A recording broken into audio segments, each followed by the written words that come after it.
2015 പുറത്തിറങ്ങിയ ഒരു comedy action animation എന്ന് വേണമെങ്കിൽ പറയാം. ആക്ഷൻ ആനിമേറ്റഡ് സീരീസ് ആയിരുന്നു വൺ പഞ്ച് മാൻ. വൺ പഞ്ച് മാൻ എന്ന് പറഞ്ഞാൽ കേൾക്കുമ്പോൾ തന്നെ നമുക്കറിയാം, ഇഷ്ടംപോലെ ആൾക്കാർ കണ്ടിട്ടുണ്ട്, ഇഷ്ടംപോലെ ആൾക്കാരുടെ ഫേവറേറ്റ് ആണ്. കാരണം 8.7 റേറ്റിംഗ് ഉള്ളൊരു ആനിമേറ്റഡ് സീരീസ് തന്നെയാണ്. അപ്പോൾ തന്നെ ആലോചിക്കാം, ഒരു ക്വാളിറ്റി ഉണ്ട്.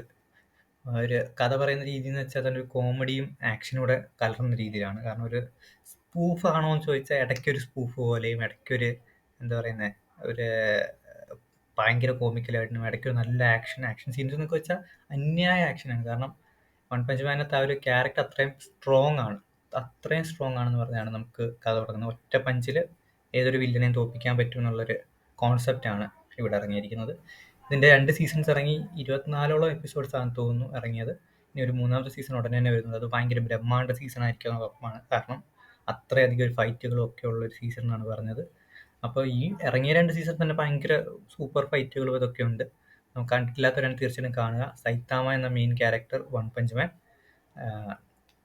ഇതിന് ശേഷം പിന്നെ വരുന്ന ക്യാരക്ടേഴ്സ് ജീനോസ് ഈ സൈത്താമയുടെ ഒരു ഡിസിപ്ലിൻ ആയിട്ട് വരുന്ന ഒരാളാണ്. ഒരു ശിഷ്യത്വം സ്വീകരിച്ച് സൈത്താമയുടെ പവർ കണ്ടിട്ട് വരുന്ന ഒരാളാണ്. വളരെ ഫാൻ ഫേവറേറ്റ് ആയിട്ടുള്ളൊരു ക്യാരക്ടറാണ് ജീനോസ്. എനിക്ക് വളരെ ഇഷ്ടപ്പെട്ടൊരു ക്യാരക്ടറാണ് ജീനോസ്. കഴിഞ്ഞ് പിന്നെ സോണിക് സൗണ്ട് എന്നോ ബൂം എന്നോ പറഞ്ഞൊരു ക്യാരക്ടറുണ്ട്. കുറച്ചൊരു വില്ലൻ ഷെയ്ഡുള്ള ക്യാരക്ടറാണ്. പക്ഷേ എനിക്ക് ഭയങ്കര ഇഷ്ടപ്പെട്ടൊരു ക്യാരക്ടറിൽ ഒന്നാണ്. പക്കാ വില്ലനൊന്നുമല്ല, പകരം ഒരു വില്ലൻ ഷെയ്ഡ് വരുന്ന ഒരു വില്ലന്മാരുടെ ഇടയിലേക്ക് എത്തിപ്പെടണമെന്നുള്ള രീതിയിലുള്ള ഒരു ക്യാരക്ടറാണ്. പക്ഷേ എനിക്ക് തോന്നുന്നു ഭാവിയിൽ അയാളും ഒരു പക്ഷേ ഹീറോ ടീമുകളിലൊക്കെ വരുമെന്ന് തോന്നുന്നു. കാരണം എനിക്ക് അത്ര ഇഷ്ടപ്പെട്ടൊരു ക്യാരക്ടറാണ്. അതുപോലെ ഇഷ്ടം പോലെ ക്യാരക്ടേഴ്സ് ഉണ്ട്. കിങ് ഒക്കെ ഒരു കോമഡി ക്യാരക്ടർ തന്നെയാണ് ആക്ച്വലി. കാരണം ആ ഒരു കാണുമ്പോൾ മനസ്സിലാവും നിങ്ങൾക്ക്, ആ ഒരു കിങ്ങിൻ്റെ ബാക്ക് സ്റ്റോറിയും മുന്നോട്ടുള്ള സ്റ്റോറിയും ഒക്കെ കാണുമ്പോൾ നിങ്ങൾക്ക് മനസ്സിലാവും. പിന്നെ ബാങ്, അങ്ങനെ ഇഷ്ടം പോലെ. പിന്നെ ഗാരു എന്ന് പറഞ്ഞൊരു ക്യാരക്ടർ സെക്കൻഡ് സീസണിൽ വരുന്നുണ്ട്. അപ്പോൾ തീർച്ചയായിട്ടും നിങ്ങൾ കൂടുതൽ പറഞ്ഞു കഴിഞ്ഞാൽ സ്പോയിലേഴ്സ് ആയി പോകും.